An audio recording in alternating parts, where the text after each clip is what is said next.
가을이 되면 꼭 생각나는 시가 있습니다.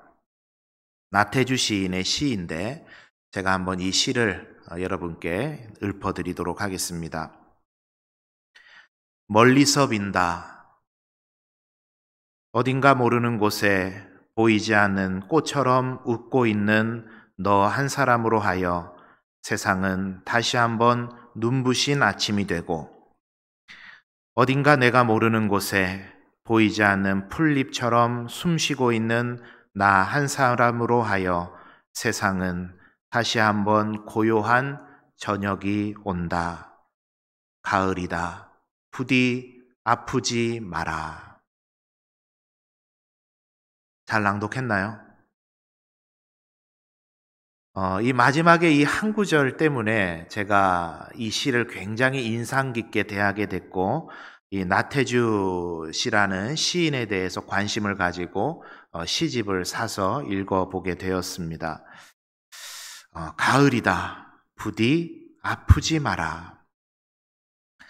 참 좋은 계절, 가을이 성큼 우리 앞에 다가왔습니다. 이 좋은 계절을 느끼기 위해서 우리 성도님들 부디 아프지 마시기 바랍니다. 부디 아프지 마세요. 또 혹시라도 어딘가에 지금 아픔을 가지고 계시는 분들이 계신다면 이 좋은 계절에 하나님께서 여러분의 아픔을 어루만져 주시고 그 몸과 마음을 회복해 주시는 그런 치유의 계절로 이 가을이 우리 편찮으신 분들에게는 경험되게 되기를 바랍니다. 우리 옆에 계시는 분들에게 그런 마음과 소원을 담아서 한번 이렇게 이야기해 봤으면 좋겠습니다. 시를 인용한 거니까 저 사람이 나한테 반말하네 그렇게 생각하지 마시고 시 그대로 한번 고백을 해볼 텐데, 우리 좌우에 계시는 분들 한번 지금 쳐다보시죠. 안 계시면 앞에 뒤에 계시는 분들 쳐다보면서 저를 따라서 이렇게 한번 해보겠습니다. 가을이다. 부디 아프지 마라. 건강한 이 가을 되었으면 좋겠습니다. 이 가을은 참 뭐든지 하기 좋은 계절이죠. 물론 사계절, 어느 계절 치고 안 좋은 계절이 있겠습니까마는 참 가을이 좋다 싶습니다. 굳이 다른 계절의 단점을 한번 꼽아본다면, 굳이 생각해서 한번 꼽아본다면, 봄은 여러분 어떻죠? 꽃가루가 너무 많이 날리고 황사가 너무 심해요. 그래서 야외 활동하기가 굉장히 부담스럽죠. 여름은 굳이 단점을 한번 이야기해 본다면 더워요. 그죠? 땀도 많이 나고 습하고 비도 많이 오고, 겨울은 어떻죠? 추워요. 또 건조합니다. 그죠? 저는 참 무서워하는 게 두 가지 있는데, 하나는 삼겹살 구울 때 튀는 기름 굉장히 무서워하고, 또 하나는 겨울에 정전기. 40년 이상을 살아도 이게 극복이 안 돼요. 너무 무서워합니다. 정전기. 그래서 겨울은 저는 별로 안 좋아해요. 가을은 여러분 참 좋습니다. 기온도 선선하죠.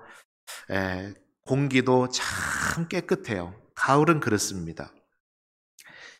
그래서 이 가을에는요, 이 사람 만나기 참 좋죠. 운동하기도 좋죠.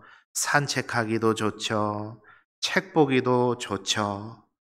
이게 여러분 뭘로 이어져야 될까요? 연결이 돼야 될까요? 말씀 보기 좋죠. 기도하기 좋죠. 교회 나오기 참 좋은 계절이 이 가을입니다. 얼마나 좋은 계절인지 모르겠어요.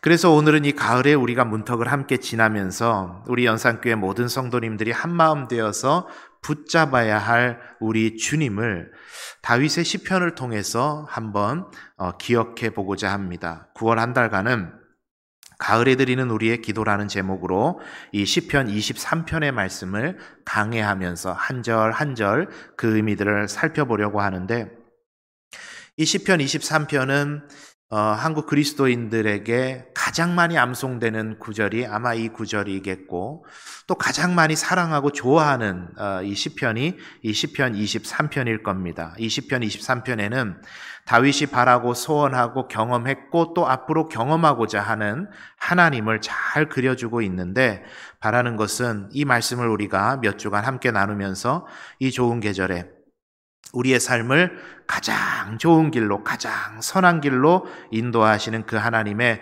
풍성한 은혜와 손길을 우리 연산교회 모든 성도님들의 삶에, 하시는 일에, 건강에, 영적으로 다 체험해 가시는 그런 시간들이 되었으면 좋겠습니다.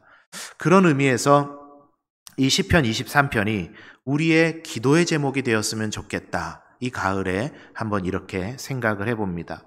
함께 살펴볼 텐데 가장 먼저 다윗은 하나님을 목자라 비유합니다. 목자. 자, 우리 1절의 말씀을 한번 같이 보도록 하겠습니다. 읽어봅니다. 시작. 여호와는 나의 목자시니 부족함이 없으리로다. 아멘. 하나님은 나의 무엇이시다? 목자가 되신다. 이렇게 고백을 해요. 목자.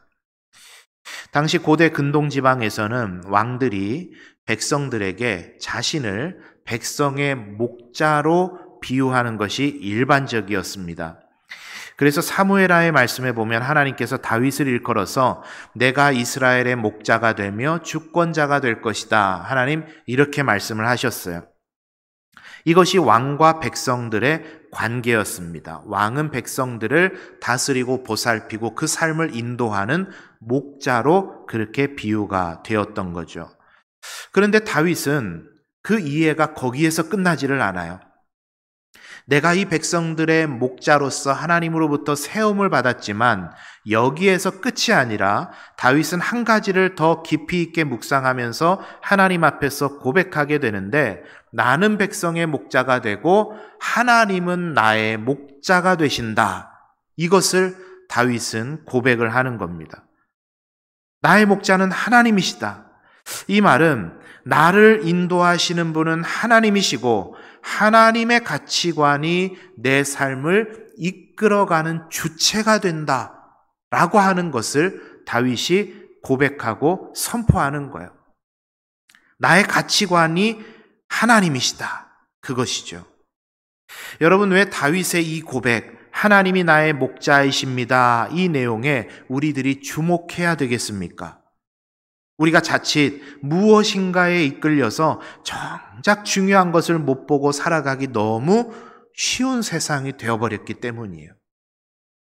삶이 복잡해지면 복잡해질수록 과학기술이 발전되고 여러 가지 IT의 기술들이 발전하면 발전할수록 참 가치관이 흔들리는 세상을 우리가 살아가고 있는 거예요. 단적으로 저는 그런 생각을 해보았습니다. 예전에는요, 부산에서 서울을 간다 그러면 여러분 어떻게 가면 되죠? 차를 몰고 간다 그러면 경부선을 타고 경부고속도로를 타고 쭉 올라가면 됩니다. 기껏해야 중부 내륙 정도 타고 동서울로 들어갈까요? 그렇게 많지 않았어요, 길이. 그런데 최근에는요, 여러분 보시면 경기도 오산쯤 올라가게 되면은요, 서울에 들어가는 길이 얼마나 많은지 몰라요. 길이 마치 거미줄 같습니다. 거미줄 같아요. 그래서 일전에 제가 이 윗지방에서 사역을 할 때는 한 번씩 명절에, 이제 추석도 다가오잖아요. 명절에 부모님을 뵙고 다시 이제 서울로 올라가노라면 길이 얼마나 막히고 길이 또 얼마나 많은지 차에 있는 내비게이션을 켜고 핸드폰에 있는 내비게이션을 또 켜고 어디가 막히는지, 어디가 가장 빠른 길인지 그걸 막 실시간으로 검색을 하면서 그렇게 찾아다니고는 했습니다. 그런데요, 도로 한번 봤다가 차에 있는 내비 한번 봤다가 핸드폰에 있는 내비 한번 봤다가 네이버 지도 켜가지고 어디가 빨간불로 막히는지 봤다가 막 그렇게 하면서 찾아가다 보면은요, 생전 처음 가는 길을 자주 가게 돼요. 생전 처음 가는 길. 여기가 어디지? 내비가 아니면은요, 내가 지금 어딜 가는 거지? 길을 못 찾는 그런 지경이 돼요. 여러분, 목사의 직업병이 뭐라 그랬죠? 뭘 봐도 묵상하는 거. 여러분, 그때 제가 그 내비를 보면서, 이 핸드폰을 보면서 대뜸 든 생각이 있어요. 현 시대가 이렇구나. 뭐가 정말 중요한 건지, 뭐가 내 인생에 정말 중요한 가치가 돼야 되는지에 대해서 우리가 통찰하지 못하고 남들 따라가다 보면, 세상 따라가다 보면 여기가 어딘지, 내가 지금 무엇을 위해 살아가고 있는지 자칫하면 놓칠 수 있는 시대가 지금 이 시대구나. 그런 생각이 들었던 겁니다. 모든 면에서 너무나도 다양한 시대가 됐고, 여러분 요새 주목을 받고 있는 인문학이 말하는 게 뭡니까? 인문학은요, 오래전부터 지금까지 변한 적이 없습니다. 네가 좋은 대로 하고 살면 된다. 그게 인문학이 말하는 거예요. 네가 좋은 대로 하고 살면 된다. 그게 최고다. 이게 세상이 나아가는 가치관입니다. 여러분, 정말 이게 진짜 중요한 가치가 될 수 있습니까? 그렇지 않아요. 예전에 참 재미있게 봤던, 인상 깊게 봤던 영화가 있어요. 클릭이라는 영화였는데, 여러분 이 영화 보셨는지 모르겠어요. 이게 뭐 흥행했는지 그거 잘 모르겠습니다. 근데 참 재미있게 봤어요. 이 영화의 주된 내용이 뭐냐면, 리모컨을 하나를 가지고 내 인생을 좌지우지하며 산다. 그런 내용의 영화입니다. 영화에 나오는 주인공은요, 성공하는 게 인생의 최대 목표인 그런 사람이에요. 물론 나름대로는 가족을 위해서 성공하고자 하는 것이겠죠. 그런데 성공해야 돼요. 그래서 회사의 여러 가지 프로젝트를 완벽하게 해내기 위해서 항상 집에도 일을 가지고 와서 열심히 일을 합니다. 그런데 이 일에 매여 있다 보니까, 이 일을 잘 해내야 되니까 아내랑 대화하는 것도, 아이들과 밥을 먹는 것도, 아이들과 놀아주는 것도, 연로하신 부모님을 모셔다가 함께 식사하면서 옛날 이야기하면서 함께 시간을 보내는 것도 다 낭비처럼 느껴지는 거예요. 그러던 어느 날 이 사람에게 아주 신기한 리모컨이 하나 들려지게 됩니다. 이 리모컨은요, 여러분 집에 있는 TV 리모컨을 생각하시면 됩니다. 우리는 이제 TV에다가 그 리모컨을 작동을 시키잖아요. 그런데 이 리모컨은요, 우리 인생에 직접 인생을 작동시킬 수 있는 그런 리모컨입니다. 그래서 빨리 감기, 되감기, 정지하기, 원하는 대로 인생을 막 빨리 갔다 뒤로 갔다 하는 거죠. 그래서 이 사람은요, 평소에 불필요하다고 생각하던 아내랑 대화하는 시간, 아이들과 놀아주는 시간, 밥 먹는 시간, 부모님을 모셔다가 함께하는 시간, 이러한 소소한 일상들을요, 빨리 감기로 넘어가 버리는 거야. 불필요하니까. 그래서 그렇게 하다 보니까 앞불사 이 리모컨에 자동 학습 기능이 있었는데, 내가 한번 빨리 감기 한 시간은요, 자동으로 이게 계속해서 빨리 감는 거예요.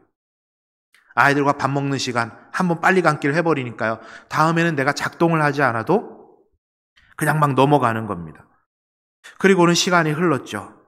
이 사람이 이제 늙어서 병들어 죽게 됐는데 자신의 바람대로 성공했어요. 돈을 많이 모았습니다. 좋은 직업을 가지게 되었습니다. 그런데 남은 거, 다른 남자의 아내가 되어 있는 내 아내. 자기를 꼭 빼닮은 성공을 위해서만 열심히 달리는 그 아들. 그래서 그 아들한테 그러면 안 된다고 말을 해주고 싶은데 이미 다 지나가 버렸어요. 빨리 감기가 다 되어버렸어요. 허무함, 이것밖에 안 남았더라는. 그리고 마지막에 죽기 직전에 그 아들한테 이 아버지가 이렇게 말을 해줍니다. 가족이 최우선이야, 아들아. 가족이 최우선이야. 이런 내용의 영화입니다. 그리고 이 남자가 마지막에는 꿈에서 깨어납니다. 꿈을 꾸었던 거죠. 재미있고 의미 있는 영화입니다. 여러분 시간 내셔서 가족들과 함께 꼭 한번 보시기를 추천합니다. 저는 이 영화를 보면서 그런 생각을 했습니다. 내 인생을 조정하고 있는 건 뭘까? 내 인생을 이끌어가고 있는 가장 최우선의 가치관은 무엇일까? 이 영화를 만들었던 감독은 가족의 소중함이라는 주제를 가지고 이 영화를 이끌어가고 있지만 저는 한 가지가 더 보인 겁니다. 우리 삶의 가치관의 최정점에는 하나님이 계셔야 된다. 세상 많은 사람들은 이 땅을 살아갈 때 자신의 인생의 목자를 성공이든 가족이든 자아실현이든 돈이든 건강이든 이러한 것들을 두고 그것을 내 인생의 최정점에 두고 살아갈 때, 그리스도인들은 그 모든 것 위에 가장 최정점에 하나님이 내 인생의 목자 되시도록, 하나님이 내 가정의 목자 되시도록, 하나님이 내 인생에, 하나님이 우리 교회의 목자 되시도록 그 하나님을 간절히 바라보고 사모하며 나아가는 사람들이 바로 그리스도인이어야 하겠고, 바로 저와 여러분이 되어야 한다. 그것을 다윗은 오늘 시편을 통해서 노래하고 있었던 것이죠.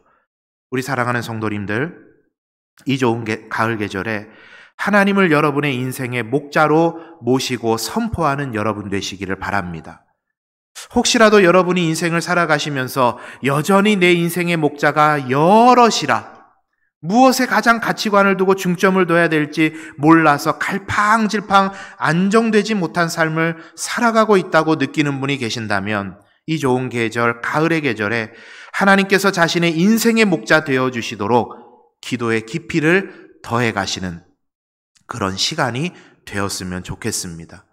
하나님이 내 인생의 목자 되셔야 된다. 우리 한번 따라하겠습니다. 하나님이 내 인생에, 내 가정에, 이 교회의 목자이십니다. 그 고백으로 살아가시는 우리 성도님들 되시기를 바랍니다. 이제 이 다윗의 기도가 깊이를 더해 가게 돼요. 2절의 말씀을 우리 한번 같이 보도록 하겠습니다. 2절 시작.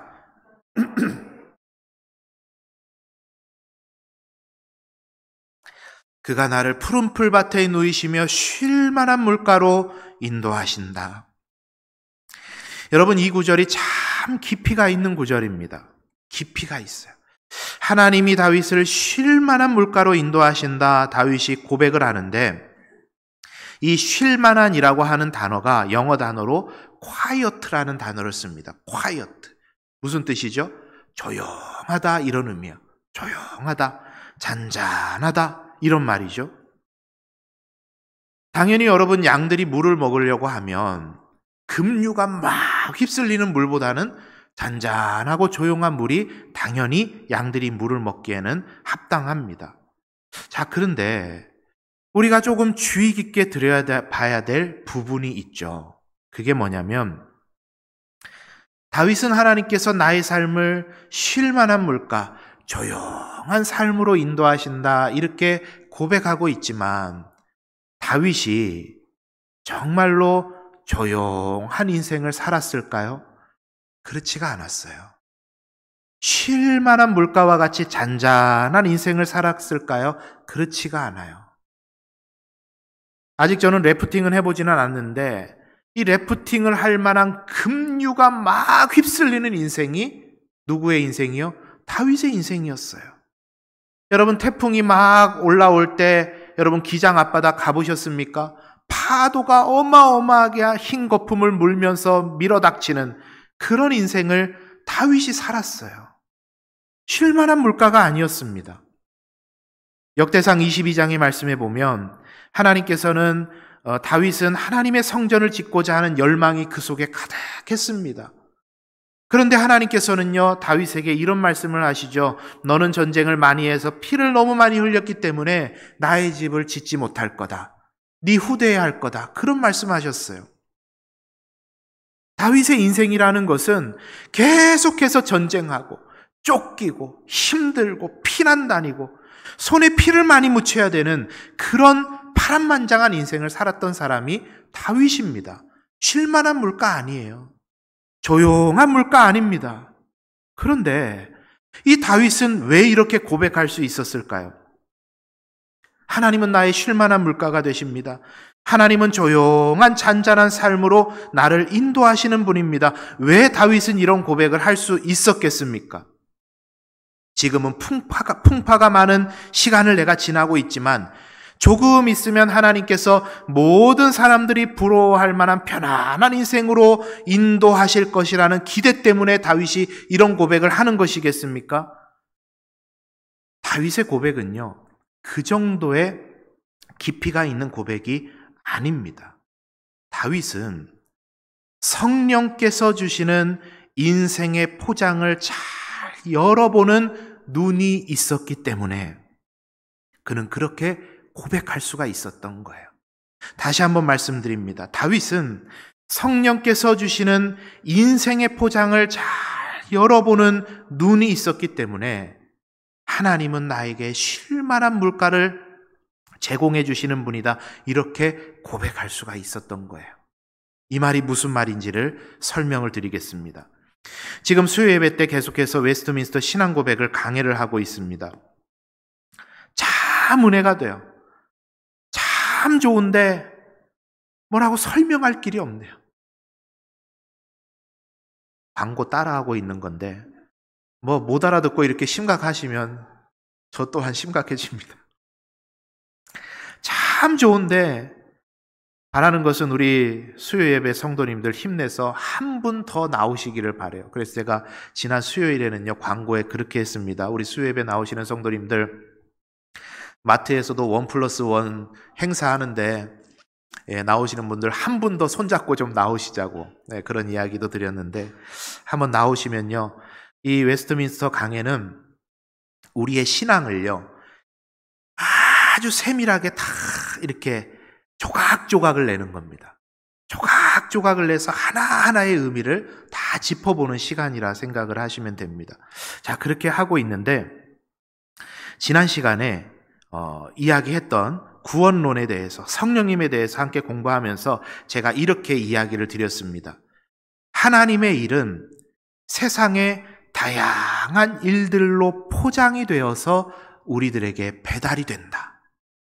자, 하나님의 일은 세상의 다양한 일들로 포장이 되어서 우리들에게 배달이 된다. 그런데 성령의 조명하심, 성령께서 그것을 비춰주시면 그 고이 포장된 하나님의 일을 우리가 들여다볼 수가 있는데, 성령께서 그것을 조명해 주시지 않으면 그 고이 포장되어 있는 그 하나님의 일을 우리는 포장밖에는 볼 수가 없다라는 거예요.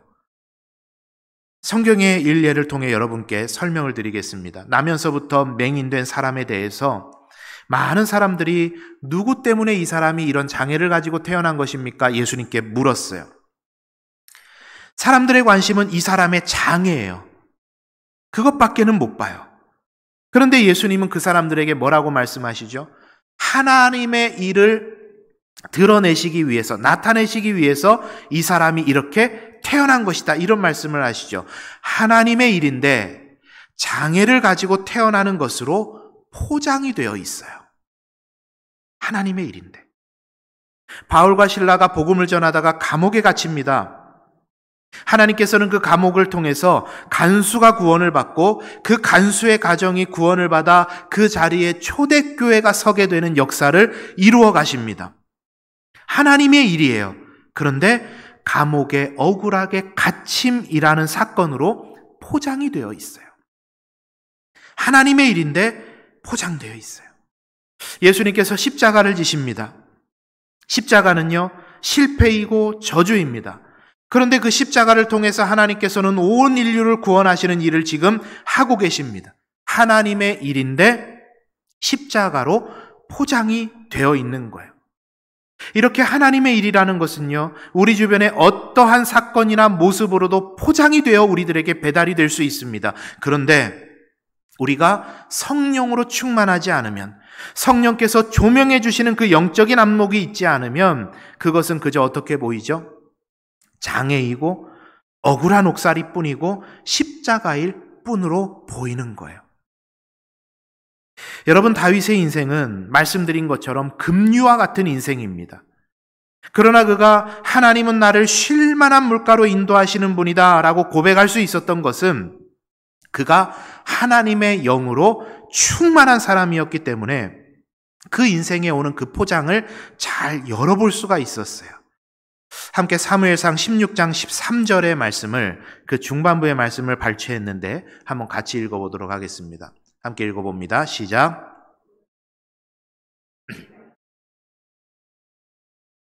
우리 에어컨 좀 꺼주시겠어요?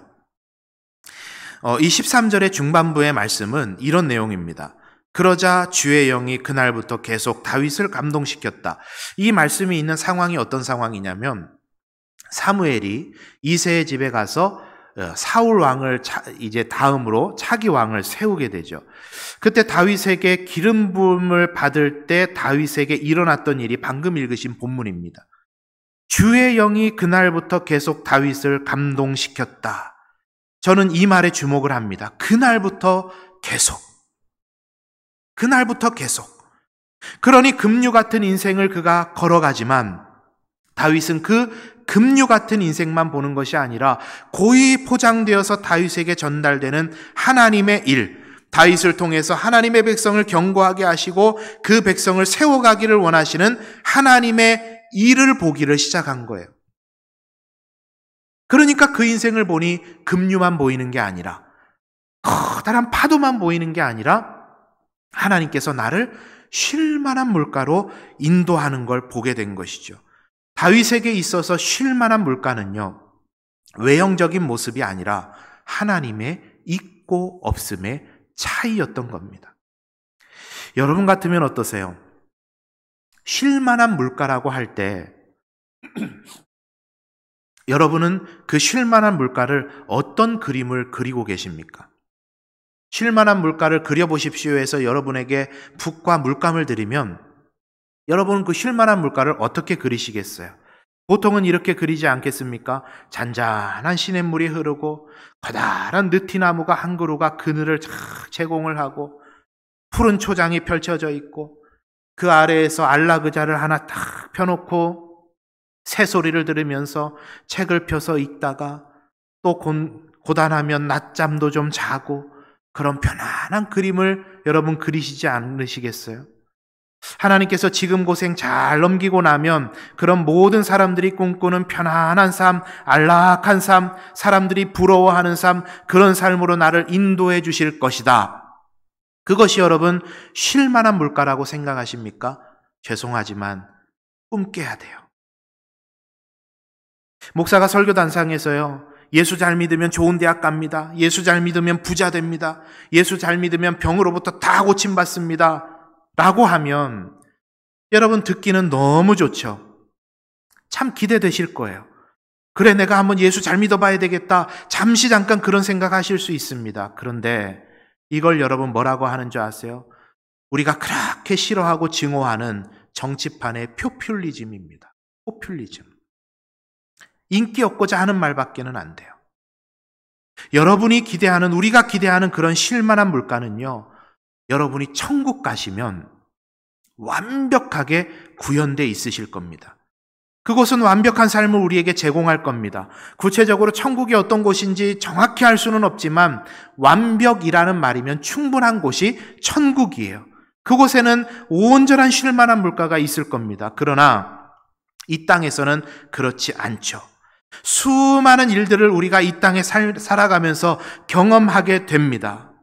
그런데 이 땅에서의 하나님의 쉴만한 물가를 경험하고 하지 못하고의 차이는 어디에 있느냐? 성령의 조명하심으로 하나님의 영으로 우리가 충만하여서 여러 가지 상황들로 포장되어 오는 하나님의 그 일을 우리가 들여다 볼 수 있느냐 없느냐의 차이가 있다라는 겁니다. 그래서 이 말이 정확히 맞지 않습니까? 높은 산이 거친 들이 초막이나 궁궐이나 내 주 예수 모신 곳이 그 어디나 하늘나라다. 이 찬양의 가사가 정확하지 않습니까? 우리 사랑하는 성도님들, 쉴만한 물가의 비밀은요, 잘 갖추어진 환경에 있는 것이 아니라 하나님의 있고 없음에 그 차이가 있어요.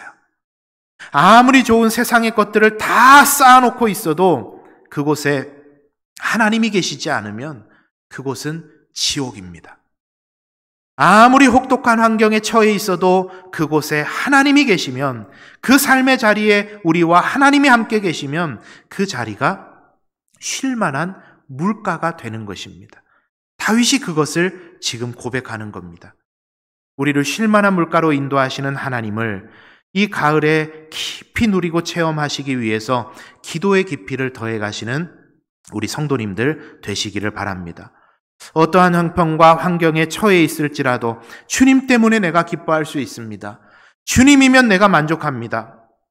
주님으로 인해 내가 승리할 수 있습니다. 오직 예수 그리스도 그분뿐이면 됩니다. 이 고백이 저와 여러분의 심령 깊은 곳에서 터져 나오는 그런 은혜가 저와 여러분에게 있게 되기를 간절히 소원합니다.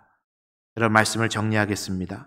시편 23편은 그냥 한 번 읽고 시 읽어가듯이 읽고 넘어가기에는 너무나도 영적인 의미가 깊은 시입니다. 이 9월 몇 주간 이 시편의 말씀을 함께 깊이 있게 묵상하면서 기도의 깊이를 저와 여러분이 더해가는 시간이 되었으면 좋겠습니다. 하나님을 목자로 모시고 살아가는 삶, 그 삶은 분명코 가장 복된 삶입니다. 이 가을 계절에 하나님이 우리의 목자가 되셔서 우리를 쉴 만한 물가로 하나님의 임재가 있는 그곳으로 우리를 이끌어 가시는 그 하나님을 날마다의 삶을 통해서 깊이 있게 체험하면서 살아가시는 우리 성도님들의 복된 하루하루의 삶이 다 되시기를 바랍니다. 우리 함께